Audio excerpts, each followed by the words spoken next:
حضرت ابراہیم مہمان نواز بڑے تھے، سخی بڑے تھے۔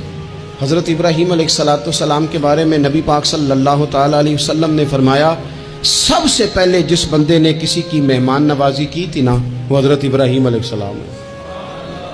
اس کا ایک معنی علماء نے یہ بھی اس حدیث کا بیان کیا کہ جس نے سونی کر کے، مسجہ کر کے، خوبصورت کر کے، تیار کر کے، عزت کے ساتھ، آنر کے ساتھ کسی مہمان کو سب سے پہلے کسی نے اس اہتمام سے کھانا کھلایا، وہ حضرت ابراہیم علیہ السلام ہے۔ زبردست مہمان نواز تھے، زبردست۔ اپنے گھر کے 4 دروازے بنائے ہوئے تھے، 4، اور فرماتے تھے میری خواہش ہے کہ چاروں طرف سے مہمان آئیں، روٹیاں پکتی رہیں، دنیا کھاتی رہے، دنیا آوے کھا کھا جاوے، راضی ہوئے بلا، آئیں لوگ کھائیں، یہ میری خواہش ہے۔ روٹی کھلاؤ، روٹی کھلاؤ، روٹی کھلاؤ، لنگر کھلاؤ۔ حضور صلی اللہ علیہ وسلم سے پوچھا گیا، یا رسول اللہ بہترین مسلمان کون ہے؟ تو حضور نے فرمایا جو سلام لینے میں پہل کرے اور کھانا زیادہ کھلائے، کھانا کھلائے، جو جس کا مزاج ہو کھانا کھلانے کا، طبیعت ہو کھانا کھلانے۔ حضرت ابراہیم علیہ السلام اتنی مہمان نوازی کرتے کہ نبی پاک صلی اللہ علیہ وسلم نے فرمایا، یہ ترغیب و ترہیب میں موجود ہے۔ حضور علیہ السلام نے فرمایا کہ اللہ تعالیٰ نے حضرت ابراہیم علیہ السلام سے ایک دفعہ فرمایا، ابراہیم یہ جو آپ کو اپنا خلیل بنایا ہے نا، یہ اس لیے بنایا ہے کہ آپ کے دل مخلوق کے حق میں بڑے نرم ہیں، آپ مہمان نوازی بڑی کرتے ہیں، اور کبھی کبھی مشکل حالات ہوتے ہیں نا، ٹف حالات، ان میں بھی مہمان نوازی کرتے، ان میں بھی پانی پلاتے، کھانا کھلاتے، لوگوں کو اس دور کی ضروریات کے مطابق لوگوں کو دیکھتے۔ ہمارے نا پورا باب ہے حدیث پاک میں، بخاری مسلم میں، کہ بندہ ہمیشہ دل کا غنی ہوتا ہے۔ دلوں میں کبھی گنجائش بن جائے نا، دلوں میں، تو جیبوں میں بھی اللہ بنا ہی دیتا ہے۔ اپنے دلوں میں گنجائش بنائیں لوگوں کے لیے، اپنی طبیعتوں میں گنجائش۔ ہماری طبیعتوں میں گنجائش نہیں ہوتی۔ اللہ تعالیٰ بعض بندوں کو نواز دیتا ہے، انہیں چاہیے کہ وہ گنجائش رکھیں، کشادہ کریں اپنے دل کو، سینے کو۔ حضرت ابراہیم علیہ السلام نے نا ایک دفعہ قحط ہو گیا تھا، تو مہمان تو اب آئے بیٹھے تھے، بلکہ ان دنوں میں مہمان زیادہ بڑھ جاتے ہیں، کئی دفعہ زیادہ لوگ آ جاتے ہیں۔ اب وہ قحط کا زمانہ تھا، بہت ساری جگہوں پہ فصل ہی نہیں تھی، اناج ہی نہیں تھا، تو مہمان زیادہ ہو گئے۔ اب حضرت سارہ جناب ہاجرہ گھر میں موجود ہیں اور لوگوں کی لائنیں لگی ہوئی ہیں۔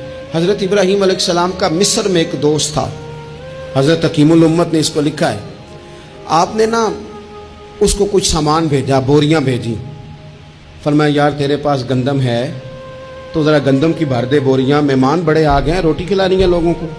حضرت ابراہیم نے وہ چند بوریاں اپنے اس مصری دوست کی طرف بھیجیں کہ گندم کی بھر دو، مہمان زیادہ آ گئے ہیں، تو یہاں تو قحط ہے۔ اب وہاں جب گئے لینے کے لیے خدام اونٹ لے کے، بوریاں لے کے، تو اس نے کہا جی غلہ تو یہاں بھی ختم ہو گیا، اب یہ خالی بوریاں لے کے واپس آ رہے ہیں۔ اب ان جانے والے خدام کو بھی پتہ تھا، جو قریب رہنے والے ہوتے ہیں وہ خانقاہوں کے، آستانوں کے، مدارس کے، مراکز کے مزاج سے بھی آگاہ ہو جاتے ہیں۔ ان کو پتہ تھا کہ اب مہمان تو بیٹھے ہیں، 20 درجنوں، سینکڑوں، تو سب کو پتہ ہے کہ بھئی گندم آ رہی ہے، مصر سے آنا ہے تو کھانا ملنا ہے۔ اب بوریاں جب خالی آئیں گی تو بڑا مسئلہ بن جائے گا، ان کے تو دل کمزور پڑ جائیں گے۔ انہوں نے کہا کہ تسلی دیتے ہیں، ان کو تسلی دیتے ہیں۔ رستے میں نا کچھ ریت بوریوں میں بھر لی تاکہ فوری طور پہ دیکھنے والے پریشان نہ ہوں، ریت بھر کے لے جاتے ہیں اور پھر جا کے آرام سے رکھ دیں گے۔ پھر حضرت ابراہیم سے گزارش کریں گے، غلہ نہیں ملا، وہ ایک خوبصورت سا آواز کریں گے، لوگوں کو، دلوں کو تسلی ہو جائے گی، اور پھر اگلا بندوبست کر لیں۔ اب وہ بوریاں ساری کی ساری ریت سے بھری رکھی۔ حضرت مفتی احمد یار خان صاحب رحمۃ اللہ علیہ نے لکھا ہے کہ وہ بوریاں لا کے جب لوگوں نے آتے دیکھی بوریاں، تو طبیعت لوگوں کی، کئی دنوں کا کھانا نہیں کھایا تھا، حشاش بشاش ہو گئیں، بچے، بوڑھے، بیمار، سبھی کے دل تسلی میں آ گئے کہ آج کھانا ملے گا۔ بوریاں ایک کونے میں رکھ دیں۔ حضرت ابراہیم آرام فرما تھے کہیں، یا کسی ذکر و فکر کی مصروفیت میں مشغول تھے، ظاہراً انہیں بتایا نہ گیا۔ اب وہ جہاں گندم رکھی جاتی تھی وہاں جا کے وہ ریت کی بوریاں رکھ دیں۔ وہ خدام وہاں سے ہٹ گئے چونکہ وہ گھر کا حصہ تھا۔ اب جناب ہاجرہ حضرت سارہ اٹھیں، ریت والی بوریاں جب کھولیں تو بہترین گندم نکلی اندر سے۔ اللہ تعالیٰ جب رزق دیتا ہے تو پھر بغیر، اور واللہ خیر الرازقین، بہترین رزق دینے والا اللہ ہے، سب سے بہتر رزق دینے والا۔ وہ کھولا ان کو، بہترین گندم نکلی. انہوں نے فوراً کنیزیں جو تھیں ان کو بلایا, گندم پیس لی گئی. اسی وقت کھانا پکنے لگا. حضرت ابراہیم تشریف لائے, کھانا چل رہا ہے, لوگ لنگر کھا رہے ہیں. اب وہ خدام بھی پریشان تھے کہ بھی ہم تو لائے تھے ریت, یہ گندم کیسے آ گئی. حضرت سارہ اور جناب ہاجرہ قریب آئیں تو خواتین بعض اوقات گھر والوں کو گائیڈ کرتی ہیں کہ یہ والی سبزی بڑی اچھی تھی, یہ والے چاول بڑے اچھے ہیں, یہ جو گندم آپ لائیں یہ بڑی اچھی ہے. تو وہ تھوڑی سی گندم ہاتھ میں پکڑی جناب ہاجرہ نے, جناب سارہ نے, حضرت ابراہیم کے سامنے کر کے کہا یہ جو آپ کا مصری یار ہے نا, یہ جو مصری یار نے گندم بھیجی ہے نا, مصری یار نے, کیا بات ہے, خوشبو بھی اعلیٰ ہے, پکانے میں بھی اچھی ہے, 2 لقمے روٹی کے چکے ہیں, ذائقہ بھی کمال ہے, یہ جو آپ کا مصری یار ہے. حضرت ابراہیم کہنے لگے چپ کر جا, یہ مصری یار نے نہیں بھیجی, یہ میرے عرشی یار نے بھیجی ہے.